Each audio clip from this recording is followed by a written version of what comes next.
room, you don't need me to use the microphone, right? So, good morning. Good morning.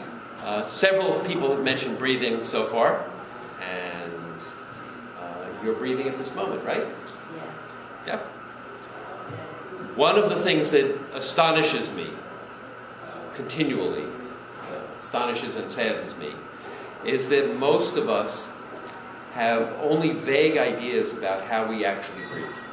In fact, a lot of us have misconceptions about breathing. And so I'd like you to just think for a moment about what you've been told or taught about breathing and what you have been led to believe is good, healthy breathing. And if you're like most people in the United States, you've been told, oh yes, we want to breathe into the belly or breathe with the diaphragm. And most of us have been taught that breathing in the upper chest is somehow poor or shallow or inefficient. Right? We've heard that kind of stuff. And most people just say breathe without regard for how we do that and what's actually happening. So my background, I studied for many years with an Israeli engineer, neuroscientist named Moshe Feldenkrais, and you may have heard of the Feldenkrais method. And then I've done a lot of additional research in the way young children naturally move and learn. Because if you want examples of what would be ideal healthy breathing, maybe the best place to look would be young children who haven't yet been taught what they're supposed to do, who aren't yet so concerned with looking good or achieving specific goals. And if you recall the last time you watched a very young child, or the last time you held a young child, breathing is three-dimensional. There's movement in the back and sides as well as in front. The whole trunk expands all around. Well, guess what? That's true for you too. So what I'd like you to do is just put your hands on your lower ribs. And you'll notice that your ribs move as you breathe. And if you don't clearly sense that, breathe a bit more fully, slowly, comfortably, and you will. Your ribs move. In fact, if you breathe a bit more fully, slowly, comfortably, you'll find that your upper ribs also move. You touch under the armpits, or beneath the collarbones, or around near the shoulder blades. And wherever you touch, you'll find that there's some movement, and more specifically, as you exhale, notice that your ribs move a bit downward and inward. And as you inhale, they move a bit upward and outward. Right? Well, problem with a lot of common ideas about breathing is that if we're too focused on the belly and the diaphragm, we tend to inhibit the movement in the ribs. Because if you reduce the movement of the ribs, if you're not aware of the movement of the ribs, if you're trying to get the belly to expand more, there's a likelihood of creating excess stress and inefficiency. So what I'm going to share with you right now is some simple ways to breathe more freely and easily wherever you are and whatever you're doing. When you're sitting here listening to a speaker, when you're at home or at work, on your computer or in the car, or when you're doing some kind of formal exercise, such as earlier speakers have talked about and later speakers will talk about. So what I'd like you to do is, again, just put your hands on your ribs and feel that your ribs move as you breathe. And now we'll add to that, think about your ribs as being like fingers and your lungs and trunk being like a sponge. And so exhaling is like squeezing a sponge. Your ribs move downward and inward like the fingers that squeeze the sponge. And inhaling is like when you release a sponge and it fills. And just play with that comfortably, slowly, in a way that feels good. Because all of my work is based on, again, looking at the way young children naturally move and learn. And children learn to crawl and walk and run and skip by doing what feels good. Our early learning is all based on comfort and motivated by curiosity. And the sad thing is that as we age, we're socialized to sit still, and we become more concerned with looking good and doing what's expected of us. And so we lose a lot of that natural sensory kinesthetic curiosity and that innate feeling of ease and comfort that we all knew when we were very young. And now let's add some more movement to this. So as you exhale, also gently slouch in whatever way feels comfortable. And as you inhale, gently straighten. And you might want to sit forward on the chair so that your pelvis can tilt, so that you're not restrained by the back of the chair. And I call this method flex aware, to emphasize flexibility and awareness and how they really work together. Flexibility is also essential for strength, because for any muscle to be strong, opposite muscles have to also work with it. And whenever we focus on stretching or strengthening one muscle at a time, there's a likelihood that we're imposing some inefficient pattern of movement. Again, think about babies and young children. You exhale with the mouth open and you inhale with the mouth closed? Many people prefer to. If you exhale with your mouth open, you'll find that the air actually can escape more freely. And most people like to inhale through the nose, but you can inhale through your mouth as well. For a lot of my students, I work with people of all ages, all health conditions. For a lot of my students, the most challenging aspect of flex-aware movements is becoming aware of when you exhale and when you inhale. And that's because we are so habituated to shallow, inefficient breathing. So often I'll have people make sounds as they exhale. And I have one student who's 96 and loves opera, so I have her go, ah, and think of different arias while she exhaling. So, ah. And now please again, sit a little forward on the chair and let's add a different movement. This time, as you exhale, turn to look back over one shoulder, like wringing out a sponge, and then inhale as you face forward. So exhale as you twist, like wringing out a sponge. Inhale as you face forward. So your breathing coordinates the movement. Your breathing tells you when to twist and when to face forward. How large, how small, how fast, how slow is just whatever feels best for you right now. And again, this is just reawakening some of the basic learning patterns that we knew when we were healthy children. Something we tend to ignore, but we've all seen it. Young children, 2, 3, 5, for their size and weight are amazingly strong, remarkably flexible, have immense stamina. Most parents have a hard time keeping up with their kids. That strength and flexibility and stamina doesn't come from using a treadmill or formally practicing yoga or Tai Chi or any other exercise. It comes from moving efficiently. It comes from moving spontaneously.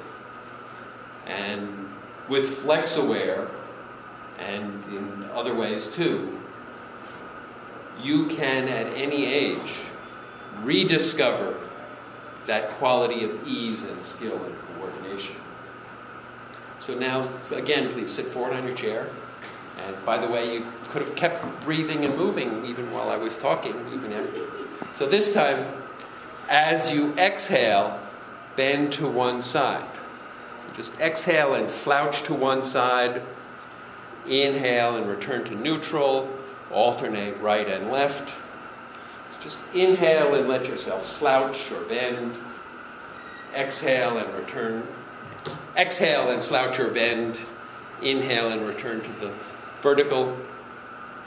And you'll feel, you can touch your ribs or just imagine as you bend, your ribs on one side squeeze together, your ribs on the other side flare apart. So I teach other people how to be FlexAware teachers. We now have 13 certified FlexAware teachers, including Susan, who spoke a few moments ago. Does it have to do with push the air out of the lungs too? Well, thank you for asking. We tend to think about the lungs. We tend to think about breathing as something that happens in the lungs, but in fact, breathing is the action of the muscles that attach to the ribs all around. The lungs are really like sponges. When the ribs and the muscles that attach to the ribs increase the volume, air comes in to fill the space. When the ribs and the muscles that attach to the ribs squeeze and reduce the volume, air is expelled. The key to breathing is having more mobile ribs and better action of all the muscles that attach to the ribs. And it's not just the diaphragm. And you can keep doing this while I talk. It's possible to listen while you're moving. And it's to keep bringing in the oxygen that gives you your energy. And it's not just about oxygen. See, and this is, the body is a system of balances. And most of us recall in high school biology, we heard the word homeostasis. Yes. The body is a self-regulating system in many, many ways. In biochemistry and enzyme production and acupuncture meridians, and also oxygen and carbon dioxide. And what breathing does in large part is regulate the acidity of the blood. And we need to keep a certain range of acidity of the blood, which is based on the amount of carbon dioxide and oxygen that's dissolved in the blood. So what we need to learn to do is to exhale more fully and inhale more fully and allow the system to be more effectively self-regulating. So we're not trying to consciously control or force anything. So let me give you a bit of bad news.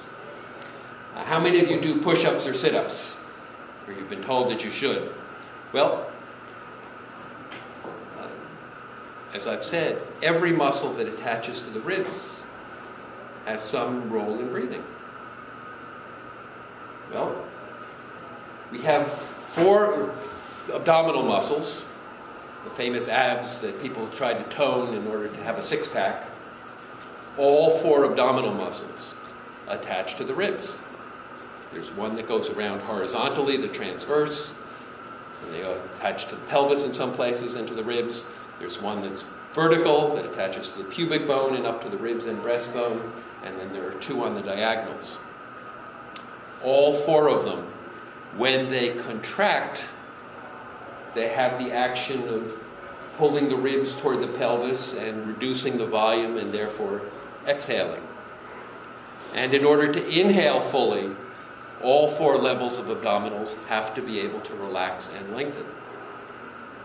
So why is that bad news? Because if you've been doing too many sit-ups, curls, crunches, or other variations, and the abs are overly developed, then they can't contract fully, nor can they lengthen fully, which means that your breathing will be less efficient. In order to breathe freely and fully, the abs have to be able to contract fully and lengthen fully. And it's not just the abs. There are many other muscles in back that attach from the ribs to the pelvis, and muscles that attach from one rib to the next, and they all have to work together. So that's why we have this idea of the trunk being like a sponge. We also use the image of a balloon. You can inflate a balloon and it expands, or you can let the air out and it becomes smaller. Let's just do this movement a few more times and think about being like a sponge or a balloon, and you just bend to one side and let gravity pull your head and your shoulders, and gravity helps to squeeze the sponge, and then you return to vertical and let the sponge or the balloon inflate. Feel the mobility of your ribs all around, the tilting of your spine. And this is something that you can do. Susan had us doing this yawning, stretching, and other playful movements. Basic physiology. Whenever you're still sitting in the car or in front of the computer, muscles and other tissues begin to contract. Whenever you're moving freely, muscles and other tissues lengthen. When you're moving freely, even if it's just a small movement, circulation improves. Joint tissues are nourished and lubricated. Nerve activity improves. Think about young children and how they're always squirming and fidgeting. Want me to finish? Yeah, who's bad thing was wrong. Okay. So I will be in the other room doing some more active demonstrations and experiential things, and I'll be around through the day. And again, what I do is called FlexAware, and I put some cards here on the back table, so you can pick that up here or in the other room, and I'll look forward to talking with you more.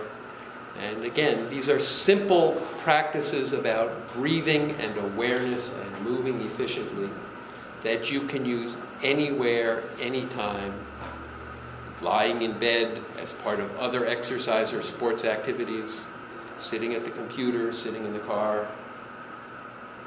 And you will, personal energy. for health in all aspects. See, every experience, a lot of people today will talk about stress. Well, every experience of stress, anxiety, depression involves some disturbance of breathing. If your breathing is shallow, that depresses the physiology. Anytime we experience stress, fear, anxiety, what's the first thing that happens? We hold our breath and stiffen. So when you have a regular practice and awareness of breathing freely, you can more effectively and spontaneously recover from any kind of stress. So this simple idea about breathing freely relates to all aspects of health and fitness, from relieving back pain. And with FlexAware, we have a lot of people who, in one lesson, can learn these ideas about movement and eliminate decades of back pain. From reducing stress on the hip joints and the knees, because we get the joints moving more freely. For emotional problems, stress, anxiety, fear, depression, breathing is the key. For anything spiritual, people talk about spiritual capacities. Well, all spiritual experience starts with breathing, and that's the passageway for energy and light. And the word spirit is from the Latin meaning to breathe. And in Hebrew we have the same, it's ruach. And in other traditions it's prana, and the word for spirit and breath in all traditions are related. So here's some simple things that I invite and encourage you to play with for the rest of your life.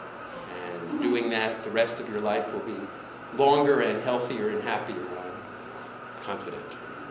Thank you.